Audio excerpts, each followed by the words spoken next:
Ayah, kenalin ini Dika. Dan besok katanya dia mau lamar aku. Halo Om. Jadi kamu yang mau melamar anak saya? Iya Om, insya Allah besok saya mau ngelamar Dian. Baiklah. Apa kelebihan kamu? Itu Om,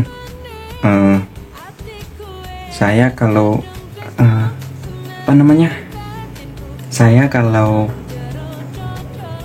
saya kalau ngirim voice note nggak saya dengerin lagi Om.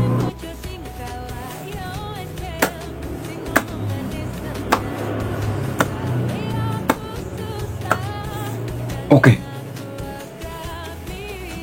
Kamu Bapak restuin. Nah, yang bener Om. Yes.